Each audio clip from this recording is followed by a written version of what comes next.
Mark Fishbein. Oh, well, thank you, Finn. Yes, these 21 sonnets were written during COVID. They're about memories of places I traveled to and lived in. And the order of the poems is as they kind of came to me, like going through a well-used passport within the frame of the sonnet. It forced me to find meaning outside to expand like a postcard. Why 21? Well, they were written in 2021, so I started from there. I will share the screen, and I'm going to start with just a tiny bit of music to set the mood.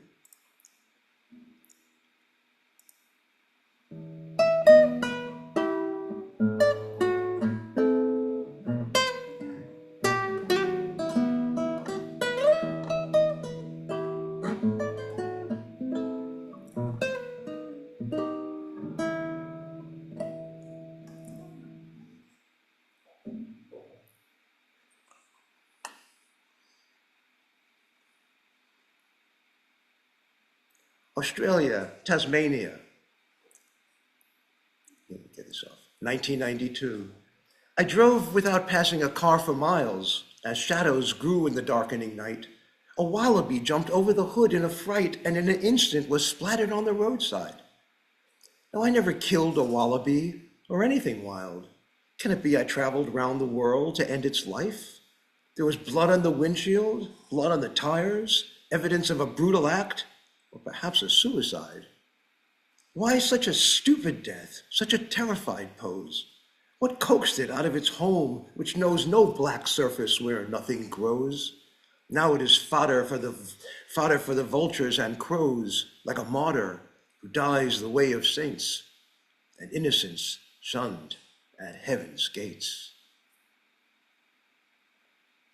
Brazil, Rio, 1982, referring to the statue of Jesus in Covacado in Rio.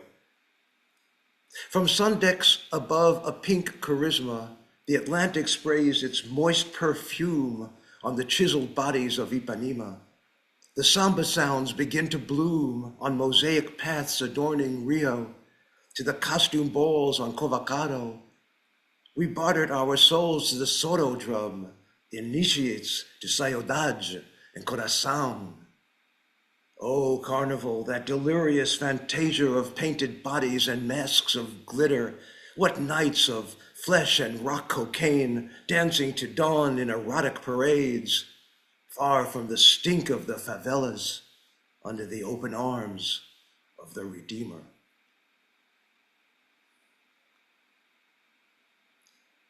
Soviet Union, Leningrad. I was a student in France and I was able to get into the Soviet Union at that time, not easy to do. A city so north in Leningrad that the sun never set in summer. It's called the White Nights. My hair was long. Our dress was Woodstock chic. We had a tourist visa for no more than a week.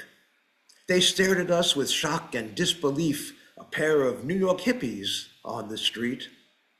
Music of balalaika filled parks in the haze of the white night's twilight pre-dawn glaze. Venice of the North, restored from Stalin days, avenues of vodka drunks walking sideways, women big as bears polishing the squares, babushkas covering red cheeks and hair. By the wide canals, lovers kissed without a care. It was the Cold War, but smiles were everywhere. The crowd, they crowded to see our t-shirts, jeans, and jewelry, touching, applauding. We were the new royalty. Spain, Pyrenees, 2018. Carlos climbed 5 kilometers through rockeries that lead to clearings on the mountain's edge, to the lush, tall grasses by prehistoric trees, where his stock of bulls graze on the sedge. In our breaths, the taste of mountain air. This is what he knows. His generations are buried where first men hunted ibex and bear. We speak of the future, and his voice is heavy. He feels the atmosphere in his veins as the sun drinks the rivers, bringing drought. There are no longer ice caps to melt the flames. when the weeds catch fire to scorch the ground. That night, he prepared his prize-winning beef. We toasted in silence for the succulent feast, for the succulent feast. New York, Bridgehampton, 1980 to 2005. I had a house there in the Hamptons before the Hamptons became the Hamptons. In 2005, I was kind of Hamptoned out by some of the crowd, not all, as by any means, including to whom I dedicated this section, to my travel gurus, Rich and Carol Agans. Thank you for being here. We speak gently of greed, shifting from the decks above the surf, clear light pouring through cathedral ceilings. Before us, swans in V formation appear as if commanded to hover over sunsets. Buddhist knickknacks sit on the shelves with Mozart and the hammocks among fruits and scented shells. God sits on the board of trustees, guarding our health, our loved ones. Say that we heard one call. It's your one. No, but we can, but I'm saying we could stay on and talk. Is it still going to show? Sorry, hello? Hi. I'm sorry. Would you please mute? I'm sorry.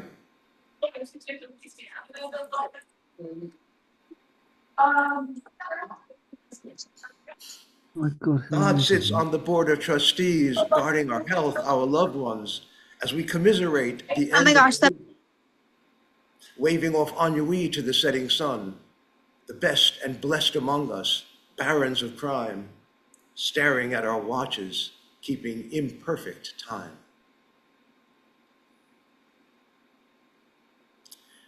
I know a lot of you guys are from Scotland, but I was in Ireland at the time. Hollywood's nice town, 1997. On the hottest day history ever recorded, we climbed the 10-mile Wicklow Pass on bicycle, shouting military orders to get my legs to reach the top at last.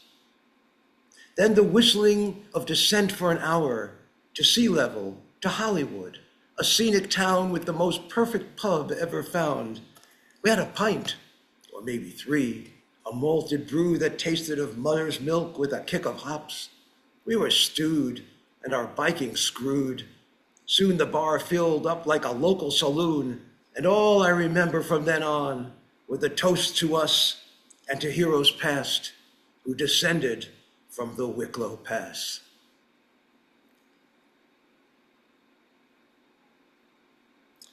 Argentina, Buenos Aires. In 1990, the local currency was heavily devaluated, and the leather products and all of the products were just pennies on the dollar, especially the shoes. The smell of steak on the grill at midnight and chocolinas at 3. Then to the Tangoville for wine and steamy pirouettes. Shopping starts at noon, or maybe 6. With store after stand of shoes, snake and leather, smooth like skin, shoes in parrot-colored hues, shoes that fit like furry slippers and have the smell of Argentina. Everyone here must own 50 pair and change them with their underwear. We each make a pact to buy no more than 5, but ship the rest home to later arrive.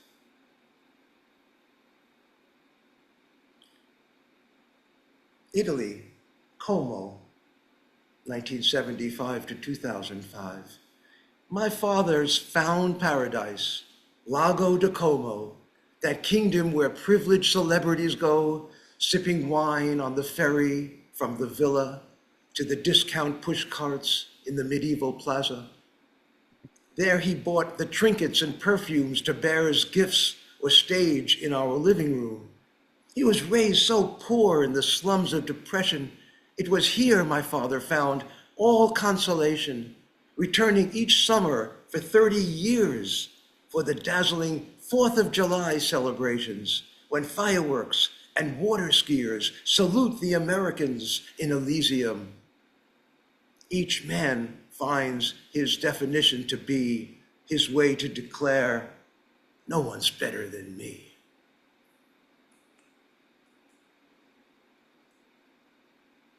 Israel, Jerusalem, 2009. I went to a wedding in 2009 and had a few hours to go to Jerusalem, and here was my reaction.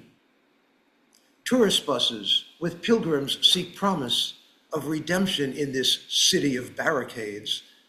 Come see the path of shame. Come bear witness how the first commandment is displayed. Crowds pass the bazaars of knickknacks, of holy relics to show their congregations, postcards of the prophet soaring to the zodiac, or the savior of man, asking why he was forsaken. Others take selfies by an ancient wall, paying to embed a small prayer, they scrawled. Here the great religions stride side by side after centuries of war and tribal divides. Peace on earth at last is found in the shopping mall of sacred ground.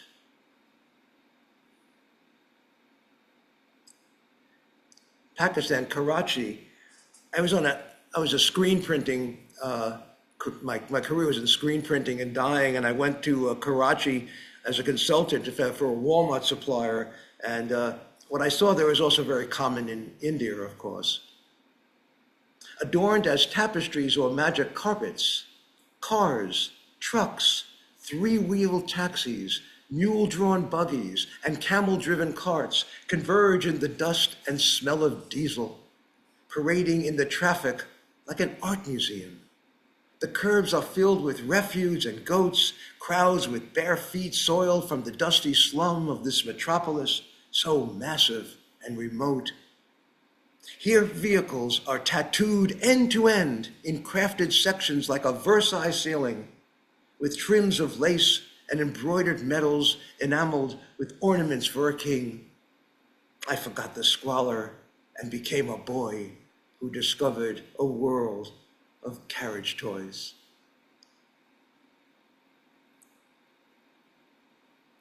Holland, Amsterdam, 1968.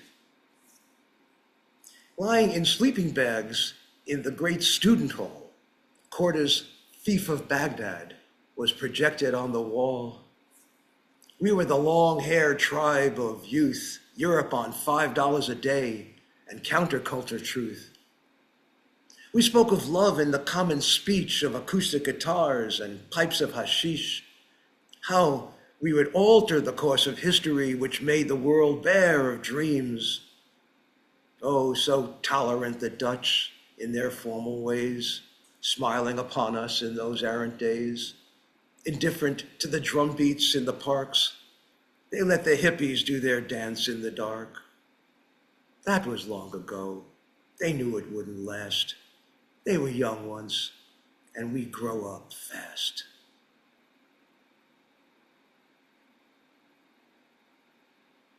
Costa Rica, Monteverde, the cloud forest, the cloud rainforest, in which you can see both the Atlantic and the Pacific from the height. From the clearing high on the continental divide in the mountains of Costa Rica, the rainbows slide like ribbons of light to oceans on either side of the ridge. Clouds break for sun rays that blind a canopy of green. Hummingbirds flirt by, and the aroma of the dense mist is mystified. Ocean wind echoes a cathedral of sound as an intricate life force on the ground is gripped by tall roots of the walking trees. How many times in my life could I be here? Me, a traveler whose soul is stripped bare as it dances nakedly in a dream. How can such a landscape exist on earth? How will I return at my moment of rebirth? Tunisia, Carthage, kind of referring to the line by St. Augustine, to Carthage then I came. To Carthage then I came, and there got dysentery.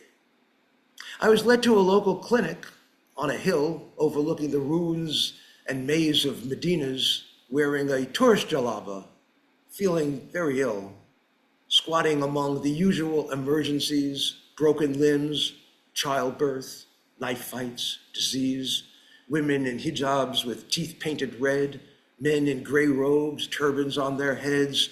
As the only European, I was hastily received Enchanté, a scant-toothed doctor said to me. I screamed when a horse noodle pierced my derriere as the open room filled with outbursts of cheer. Such was the time I was the talk of the town, bare-assed in a tourist jalaba, bending down. Washington, D.C.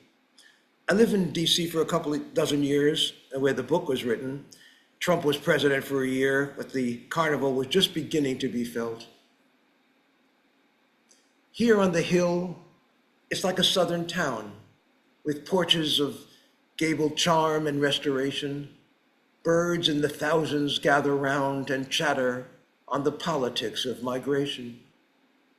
Here are high intellectual symposiums, foundations as old as the nation, where proclamations of freedom are born amid the bursting of fragrant birdsong. In the nearby Rose Garden, voices are loud, where winged messengers are disavowed. They disown our common lineage and speak as wolves of sacrilege. Do not make us great again with lies. Our greatness crumbles in empty skies.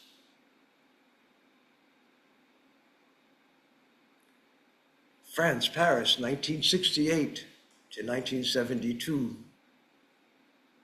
Half a century ago, by the Pont Mirabeau, the echo of my heel cracked on the quay as night sweated on the cobblestone. Cloacina misted the Seine with perfumery. Cloacina is the Roman goddess of sewers.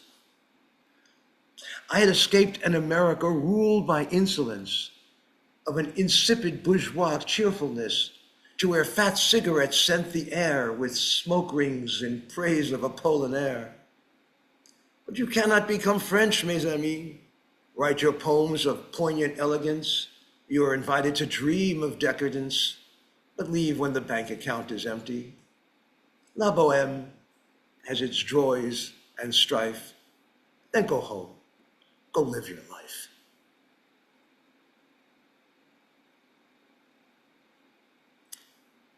Skathios, a small island in Greece.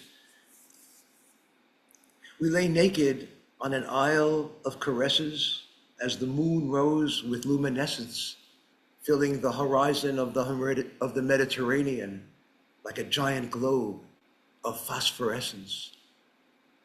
Touching foams of sweet secretions, we lifted a conch from the moistened sand to hear siren seas from the Grecian past, breathing sighs into our hands. What manner of goddess fills this shell with perfumes for our tongue's desire? We were young and only knew the swell of lust undulations of the tides. Oh, do not ask, just take, said the whisper within. When you are in love, take all there is.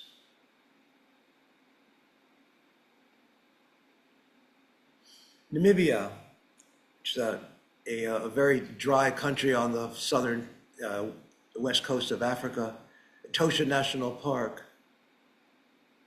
As far as can be seen on the heated sand, animals line up by the watering hole, in herds and prides, every creature of the land. Zebra, lion, springbok, buffalo, taking their places in preordained lanes. No killing will occur in this condition. All must drink from the small muddy lake, a most democratic solution. Like us, in the breadlines from war, or whatever catastrophe is created from the ferocious moods of nature, we get online, resigned to fate. But all step aside, for the rhinos drink first, like the politicians we bow to and curse. Dominican Republic. I was going back and forth from New York City to the DR as a consultant for The Gap for local printers and tie-dyers. Love Santiago. This is crazy. Drinking and driving is permitted, encouraged actually. Horns occupy the air. When a traffic cop holds up his white mitten, Don't stop. Go right through. Goats are everywhere. Don't signal when driving. Why, tell them your next move. Fresh fruits and roast pork adorn the avenidas, and the women are handsome and sway with the moon. They love baseball and Presidente Cerveza. There is always bachata, the soul of first kiss, the primer beso when you're in love and you want to kiss them all. Oh, what bliss, the scent of the tropics and the flowered stars above. Things you remember when you live somewhere are the fantasies you had when you were there.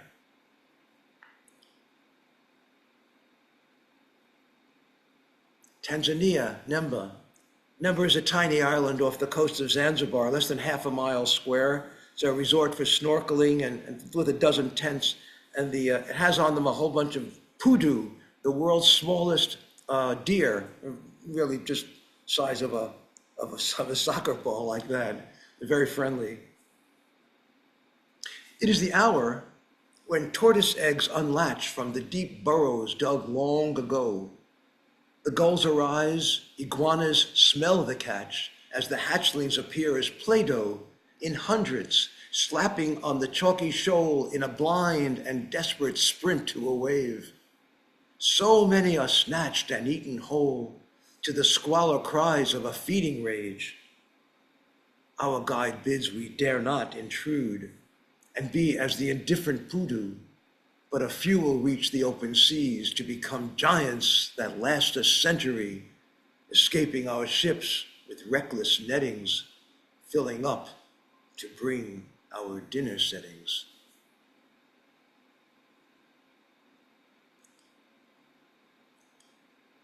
New York, where I lived for those amount of years. As I was leaving, I had this impression, which changes from time to time. The epicenter of the world, you could be anyone when you live there, feeling you live somewhere. In infested tenements or penthouse of millionaires, you wear a voice which speaks in first person, rushing through the turnstiles of vacant eyes in a silence of self-absorbed realities. Blood brother to Rome, Araphant of Greece, city of masks of illusion and grief. Bridges weave a dizzying mass of towers, a density of steam and gasoline rise in the gray, and suddenly you stand paralyzed in the rush hours as the palpitating sirens strip your humanity. You are just a face in the crowded anywhere, seeking to be alone, to breathe a different air. And the last poem is Mongolia, the Gobi Desert. I hear there are packs of wild camels in the Gobi Desert. So this one hasn't happened yet, but hopefully. Amid misted winds of Asia, in an open jeep, cooled from nearby Himalayan peaks, I'll hear honking calls of the camel pack on the silken sands without a track. Now to take the photograph I need, at last to sleep within my dreams. Every voyage ends in a picture frame to remind this too mine eyes have seen. This majestic scene I draw in my mind, who can say if the moment will shine? When the wait is over and at last I am there, as my arms open wide and eyes fill with tears, years pass with extravagant denouement. What would be different now had I never gone?